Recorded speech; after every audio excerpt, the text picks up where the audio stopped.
aquí un catéter, ¿no? Y lo controlan 2 o 3 días, y el paciente ya controla su dolor. Al controlar el dolor mejora su función pulmonar y el paciente se recupera, se siente mejor, se siente aliviado, empieza a ingerir, por eso dice acá, ahí se retira nutrición oral temprana. Al día siguiente el paciente debe ser sometido a su terapia de nutrición. No, que debe estar 3 días sin comer. ¿Por qué? Tú comes todos los días. ¿Por qué el paciente no? Si nosotros vemos cuánto pasa a través del píloro, tenemos de la boca, en saliva, ¿cuánto tenemos? 1500. En estómago, 1500 más o menos, un 3000, ya está pasando 3000. Del duodeno, y así, tenemos como 5000 que está circulando. ¿Y qué le hará pues una tacita de anís, un caldito? ¿Qué le hará pues una comida suave? No va a hacer nada, no le va a insignificar más allá, excepto que de repente pues hay la posibilidad de que se pueda de repente abrir las suturas que puesto, etcétera, etcétera. Puede ser, ¿no? También, pero recomendable, no es recomendable. Y esto, la movilización temprana dentro de este protocolo, como ya estamos aquí solamente tomando algunos puntos importantes, ¿ya? La movilización temprana, el paciente debe sentarse al día siguiente, señor, no hay que, no, pobrecito, mijito, tiene que, mejor que se quede en reposo, señor, tiene que levantarse. El mejor lugar para el paciente es fuera de la cama. Al día siguiente tiene que estar sentado en su sillón, o de lo contrario, ya apoyarse para ir con una deambulación asistida, donde el familiar esté presente en todo tiempo, sobre todo cuando hay deficiencia de personal de enfermería, que tiene que ver justamente con esas actividades. Entonces, este protocolo, ¿no?, se debería llevar a cabo justamente por eso, ¿no?, porque redunda en una mejor recuperación del paciente.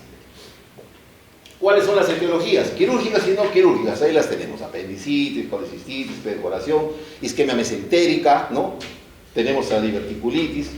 En las diverticulitis algunas no se operan. ¿Cuándo se opera la diverticulitis? Cuando se perfora. ¿Cuándo? Cuando sangra, ¿no? Pues no. O cuando tiene un absceso. Y luego se exterioriza nada más. Ni siquiera se hace resecciones hasta que diagnostique si la diverticulitis o es una diverticulosis con una inflamación de una parte de ese componente diverticular. De repente tiene todo el abdomen, digamos, todo el colon lleno de divertículos. No, ¿qué ganamos sacando un pedazo de colon? No resolvemos el problema. Lo que sí tenemos que controlar el cuadro agudo, ¿no?, que es justamente lo que llaman el control de daños. Hacer el control de daños y lo tenemos inmediatamente al paciente recuperado para que empiece a su convalecencia. La pancreatitis aguda, en algunos casos, sobre todo cuando hay en un inicio, o cuando tú sabes de que es efectivamente a causa de un problema vesicular, entonces haces la colecistitis temprana, antes que este cuadro de pancreatitis sea lo suficientemente, ya digamos, haya llegado a una progresión mayor. Y no quirúrgicas, cólicos renales, gastroenteritis, que han operado infecciones urinarias por un diagnóstico inadecuado. Hay personas que, como digo, tienen un umbral de dolor muy intenso, y cuando se presenta el dolor a nivel de vía urinaria, entonces el paciente hace retortijones, vomita, tiene fiebre, para consecuencia de probablemente una infección urinaria, entonces inmediatamente y lo operas. ¿Qué tenía? El apéndice bien, la vesícula bien, no tenía ningún problema. Y sí te puedes ganar un gran problema legal justamente por una cirugía innecesaria. Dentro de la evaluación, lo que hemos hablado: historia clínica y una exploración. Para eso tenemos que leer, para eso tenemos que tener experiencia. 1, sacar los datos que necesitamos.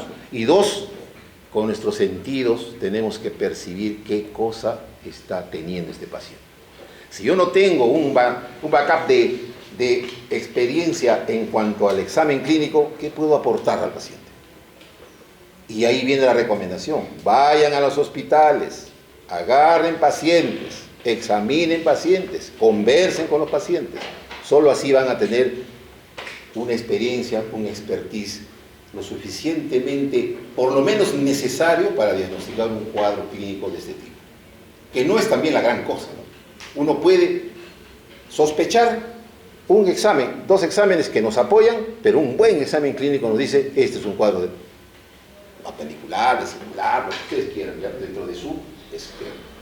Las pruebas de laboratorio, las que siempre se dan, y las PCR, las enzimas pancreáticas, para detectar de repente, según el tipo de dolor, sospechar la posibilidad de un problema pancreático, por ejemplo, ¿no? O de repente le pido también marcadores de isquemia cardíaca, porque de repente estoy sospechando dentro de mi diagnóstico clínico que probablemente sea un problema cardíaco, ¿no? Le pido un electro, porque justamente está dentro de mi criterio clínico, para poder definir. Aquí, las imágenes. Ecografía es lo que más hay. Tomografía, hay que saber leer. Miremos tomografías normales. Veamos en qué momento aparece el riñón, en qué momento se desaparece el colon, en qué momento el hígado, estamos en el segmento, etcétera. ¿Cuál? Eso, tenemos que ya tener la suficiente experiencia de ver una imagen, de ver dos imágenes, analizar las imágenes, hagan cursos de radiología. Esto es lo que más tenemos ahora. Antes era la clínica el plus, pero ahora tenemos el apoyo de las imágenes que nos ayuda muchísimo para poder orientar más certeramente hacia el diagnóstico. Esto es importante, no nos olvidemos. Pacientes embarazados, no se le puede hacer nada, señora, clínicamente nomás, pero si tengo un resonador, de repente eso puede ayudar. ¿Listo? La vida de un paciente, no sé, pero es muy costoso. ¿Usted cree que un examen de resonancia significa la vida de un paciente? No, ¿no es cierto? Ni siquiera una sutura, ni siquiera un esfuerzo. El esfuerzo que yo tenga que hacer, cambiar de un sitio para otro, llevar a otra clínica o decirle, ¿sabe qué, señora? Aquí no le vamos a resolver su problema. Eso tenemos que ser sinceros con nosotros mismos, decirle la verdad. O quién es el que tiene que hacer ese procedimiento. Porque dentro de los conocimientos médicos está la ética. El médico tiene que saber si puede resolver ese problema o no. Decir, mire, ¿sabe qué? Lo que usted tiene es tal cosa, pero yo no lo voy a poder resolver.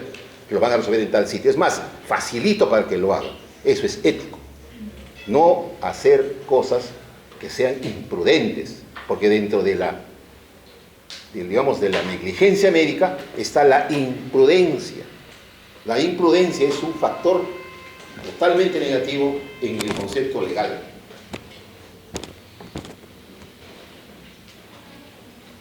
Manejo. ¿Qué es lo que tenemos que hacer? Estabilizar al paciente. El ABCD, ¿no? ¿Saben eso, no es cierto? ¿Ah? Air, breathing, circulation. ¿Qué más el otro? ¿Ah? Hasta la E inclusive hay. La discapacidad, ¿no? Y la E es el entorno, ¿no? ¿Cómo es que se genera este problema? Ahora, el control hemodinámico, la remoción de líquidos, no nos olvidemos de eso, es importante, importante. El paciente tiene que estar bien hidratado, el paciente tiene que tener, si yo sospecho un problema pulmonar, le tomo su placa de tórax. Si pienso que es un problema cardíaco, le tomo su electro. Y para eso tengo que saber leer radiografías, tengo que saber leer un electro, tengo que comprender, evaluar, sumar todas estas, hacer como que es un mix, y al final digo, es tal cosa. O tengo dos posibilidades. Y dentro de mi diagnóstico, dentro de esas dos posibilidades, tengo que quedarme solo con una, porque no puedo tratar dos cosas a la vez. Una sola. La tengo por resolver. En el tratamiento quirúrgico, mínimamente invasiva, hoy tenemos eso. Antes no, hacíamos laparotomías, sifopúbicas para ver dónde está el problema. Hoy ya no es así. Con un abordaje a nivel del ombligo, una pinza o dos, punto, y empiezas a explorar todo el abdomen, desde los cuadrantes superiores hasta los cuadrantes inferiores, y puedes llegar a una conclusión, obviamente en relación al tipo de paciente que te consulta, si es un anciano, si es un niño, si es una gestante, si es una persona que a las gestantes le podemos también poner el laparoscopio, pero hasta las 22 semanas. Después ya no. ¿Por qué? Porque tenemos posibilidades altas de pérdida del producto. Pero si estamos dentro de un contexto que tenemos que valorar la vida de la madre y del hijo, ¿por quién nos vamos? O la que tenemos, que es la madre, ¿cierto? Porque un hijo se puede recuperar con otra posibilidad, ¿no? Pero la madre no la podemos perder. Eso sí, tenemos que poner la balanza a veces esto, ¿no? Y a veces hablar con la familia. Un factor importante dentro de estos problemas del abdomen agudo es conversar con la familia, conversar con el esposo, conversar con la madre, con el padre, del niño, del joven, ¿no? O conversar con el familiar más cercano, responsable de él. ¿Por qué? Y le dices la verdad, le dices lo que tiene, y le dices qué puede suceder. Es más, exagerando un poco. Porque no se preocupe, no, lo vamos a operar y queda bien. ¿Qué pasa si se complica? Usted me dijo que no se iba a complicar. Y ahí vienen los problemas. Hablen menos, hablen lo suficiente, hablen exactamente lo que tengan que decir cuando se trate de preguntas difíciles. Cuando no puedan contestar, busquen una alternativa exagerando el tema. De esa manera se van a cubrir legalmente. Ojo, es una recomendación. Ahora, en cirugía abierta ya no estamos, excepto que no tenga la suficiente capacidad resolutiva, entonces ya tengo que hacer una laparotomía. Y a veces es sifopúbica. Pacientes baleados, paciente que tiene 3, 4 proyectiles en el abdomen y la bala va así. La bala no entra y sale, ¿no? La mayoría de las veces choca allá, va para allá, va para allá. Entonces encontramos lesiones en víscera maciza, en víscera hueca, y en la víscera hueca tenemos en diferentes puntos, donde ya tenemos que decidir de repente hacer grandes resecciones. ¿Entienden? En las isquemias tenemos que hacer grandes resecciones. A veces es tan grande la resección que tenemos que viscerar al paciente. En ese caso tenemos que valorar decirle un open and close y se acabó, y hablar con la familia. Esto pasa, esto sucede, y lo único que hay que esperar es tal cosa. ¿De acuerdo? Porque si no hablan eso, ahí viene el problema. O evadir, ¿no? Hasta la familia, no me voy por esta hora, me escapo. No, no es así. Siempre enfrentar el tema, hablar con la familia, explicar el problema, porque solo así, conversando lo necesario, van a evitarse situaciones difíciles, sobre todo los que les gusta la cirugía, ¿no? De repente los que son patólogos ya no necesitan, porque es un fallecido, ¿qué van a hacer, no? Pero el que les gusta la cirugía, los pediatras, ¿no? Los que son emergenciólogos, los que van a la UCI, también, esos que les gusta ese tipo de especialidades, requieren de muy buen concepto de ética para conversar, enfrentar el problema, mirar cara a cara al problema, que a veces es difícil, sobre todo cuando tú tienes la culpa, es difícil. Muy bien, antibióticos, cultivos. ¿Qué clase de cultivos? Solamente harás pues de manera empírica, ¿no? Supones qué germen puede ser y luego le das en función a un, digamos, posterior cultivo con su antibiograma y compatibilizas. Si de repente el antibiótico que le dice está bien, queda. Pero si de repente no, cambias. Pues, fácil. Ahora, el soporte multidisciplinario, obviamente ya con la ayuda de UCI, con la ayuda de por ejemplo, drenajes en caso de que haya, por ejemplo, alguna complicación, ¿no? De repente hay una colección. Pero no necesita ser operado, entonces le coloco una agujita por medio de fluoroscopía, ¿no? Y hago la resección, perdón, la evacuación de ese contenido. Ya ahí puedo resolver el problema, disminuyendo la presión intraabdominal.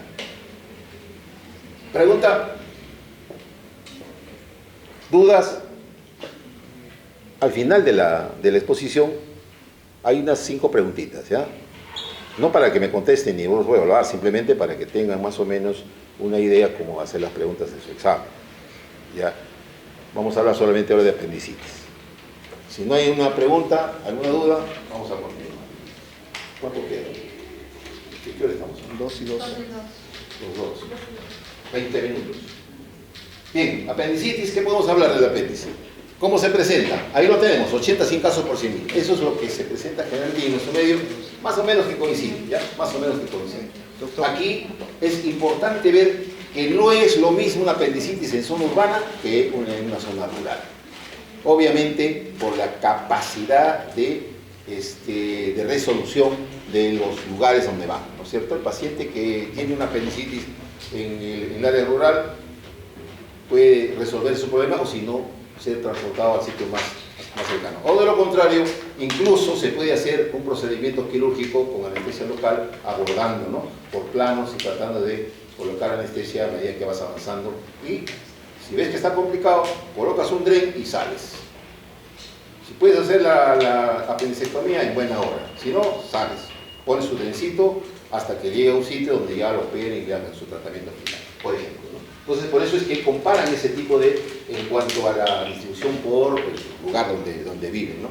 En cuanto a los grupos etarios, en el niño generalmente se complican con peritonitis generalizada, generalmente. ¿Por qué? Porque ya les dije, porque tienen un epiplon corto. Ese epiplon corto, ¿no? Impide que haya una buena defensa local. Entonces no hay esa protección que inicialmente hace el policía del abdomen, que es el epiplon, el que se va donde hay un proceso inflamatorio. Ahí está el presente, ¿ya? En este caso, en el niño justamente es eso. Complicaciones, ¿cuál es? Perforación, la que generalmente va. Y el niño tiene que diagnosticarse rápidamente. Y tenemos otros problemas ahí en contra. Tenemos una gran familia que está detrás del niño. El niño que no te dice qué le duele. La madre está desesperada, el abuelo que te quiere pegar. Es decir, es un drama este diagnóstico. Pero si uno sabe afrontar el tema, afronta y decide. Con pocos exámenes y un buen examen clínico. ¿Por qué? Porque no tienes una anamnesis, no sabes cómo le duele al niño. La madre no lo sabe porque está que llora nada más, ¿no? Ahora, adolescentes y adultos, ahí tenemos la mayor cantidad de pacientes. Y es justamente la repercusión de la apendicitis en el medio económico. ¿Por qué? Porque miren, de 10 a 30, de 15 a 25, el 40 a 45% de ellos tenemos dentro de ese grupo etario. Los adultos intermedios de 30 a 50, 30 más 20, o sea, 45 más 35, ya tenemos 80%, ¿ve? De que esa población, que es un buen porcentaje, ¿no? Tiene una repercusión económica. Ahora, los adultos mayores, también. ¿Por qué? Porque no dan una buena clínica. El paciente anciano, como digo, se calla, y a veces tiene un cuadro apendicular, y esto justamente traduce por un cuadro agudo, como ya les hablaba en este caso anteriormente. Las diferencias regionales hablan, ¿no?, en la ciudad el tipo de dieta, una dieta a base de calorías, una dieta a base de harinas, etcétera, que facilita justamente esa formación de esos fecalitos, esas estructuras, ¿no? En cambio, en las zonas rurales la alimentación es de tipo más que todo vegetariana, alimentos con fibra. Entonces, la posibilidad de que haya mayor presencia de casos de apendicitis es en las zonas urbanas que en las zonas rurales, ¿no? Por el tipo de dieta.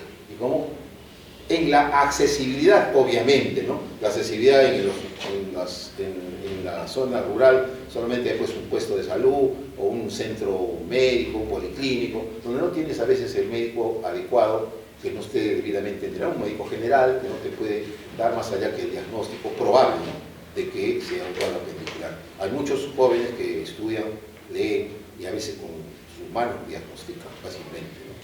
Pero hay que tener expertise, hay que saber conversar con la familia y convencerlos para que lo lleven a otro sitio donde tengan mejor solución. Pero definitivamente es un gran problema en nuestro medio y que repercute económicamente en la situación económica del país, ¿no? Y esto es para redondear la parte de lo que ya hemos tratado, ¿no?, en relación a los rangos de edad y a la incidencia, que es igual, casi lo que es en general, ¿no?, a nivel global. Igual, dieta baja en fibra. La causa de obstrucción intraluminal es la principal, ya sea por intraluminal o también por hiperplasia linfoide, en el caso de los jóvenes, en el caso de los niños, ¿no?, que tienen justamente esa su primera causa. Parásitos, en zonas donde obviamente hay infestación, ¿no?, de parásitos. Cuerpos extraños, no sé, un porcentaje, no hemos encontrado ese tipo de casos, pero bueno, está reportado, ¿no? Y la historia familiar genética, ¿no? Padre y madre que tenga apendicitis, probablemente el hijo tenga también un cuadro apendicular, y ahí ven qué vez se puede presentar hasta 2 veces en esa situación. Como estaba hablando, clínicamente es la más importante de las patologías que se presentan en emergencia. Cuadros apendiculares. El cuadro vesicular no es excepto que esté perforada la vesícula.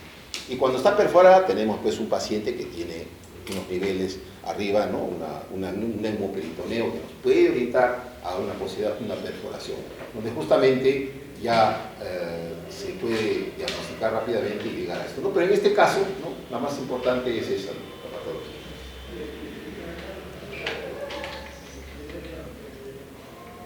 Variantes anatómicas. ¿Cuál es la más importante? ¿Cuál es la más prevalente en el medio del apéndice? El retrocecal, ¿ya? La retrocecal es la que más frecuente. Pero yo veo que son parasecales, eso han estudiado en cadáveres, donde han diagnosticado o han determinado estadísticamente que la mayor presentación es retrocecal. Los cuadros apendiculares es diferente, en la clínica se presenta diferente. Irrigación, anatomía, ya eso lo saben. ¿De dónde viene la arteria apendicular? ¿De dónde viene? De la mesentérica superior. Y de ahí, ¿de qué rama? De la rama ileocólica, ¿no? Lo que antes era la iliobiseco-apéndico-cólica, ¿no? Ahora es simplemente la ileocólica, de las cuales sale una ramita y que va justamente a dar irrigación terminal al apéndice. Es por eso que no se puede obviar a veces este tratamiento. Tiene que uno manejar ese meso y resecar el apéndice. Tenemos aquí la relación con las estructuras adyacentes, ¿no? Más que todo cuando hay, por ejemplo, sospecha de una enfermedad pélvica inflamatoria, cuando tenemos la famosa, ¿cómo se llaman esto? Me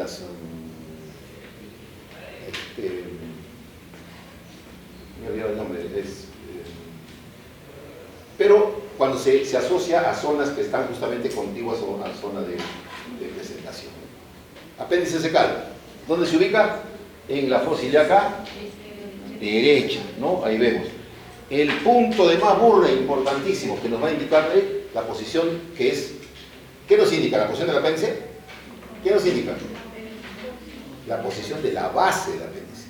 El apéndice puede estar localizado, orientado a la pelvis, orientado hacia la parte lateral, la parte medial, la parte retrocecal, parailial, preilial, etc. Pero la posición ¿cómo se llama?, de la base se encuentra a nivel del ciego, justamente en ese punto de más burla. Obviamente que no sea, pues, que no tenga tumores, que no tenga embarazo, donde sí varía y empieza a cambiar la posición en función a la evolución de su embarazo. Por ejemplo, las embarazadas llegan hasta nivel subhepático. Entonces hay un cuadro apendicular, pero el dolor es a nivel de la zona alta, ¿no? Del cuadrante superior. Incluso dicen, bueno, pues un cuadro de colecistitis, pero ahí veo que es un apéndice. Y la cirugía inclusive es diferente, el abordaje, ¿no?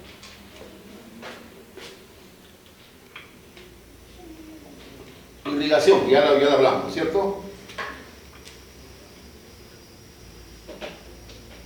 La arteria apendicular, esta puede ser por detrás o por delante, pero sí sale de la iliocólica.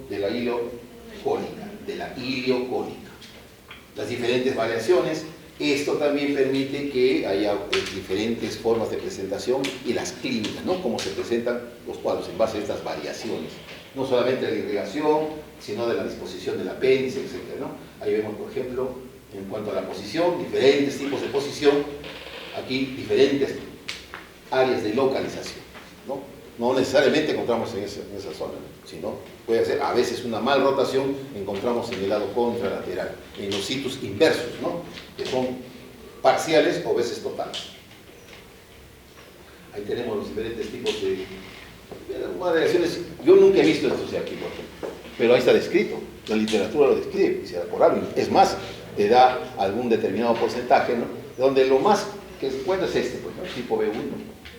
Lo demás puede encontrarse, mire, es el tipo D, que parece un lazo, ¿no? Parece y ahí está nuestro apéndice. Así lo ven, con ese color, esa característica, es el apéndice normal, delgadito, finito. Es más, en la ecografía no se ve, el apéndice no debe verse en la ecografía, el apéndice no debe verse fácilmente en el tomógrafo, pero si uno mira, lo identifica con el ecógrafo, es porque ya es patológico. ¿Listo? Es más, a veces incluso con el transducer, que es el aparatito donde hacen la ecografía, presiona y a veces cambia, se colapsa. Eso es lo normal. Pero si ya no colapsa, quiere decir que es patológico. ¿Va? Por ejemplo, ¿no? ¿Cuánto debe medir el lumen de un apéndice dentro de ese huequito? ¿Cuánto debe medir? 4, 5. Si ya tenemos 6, 7, 9.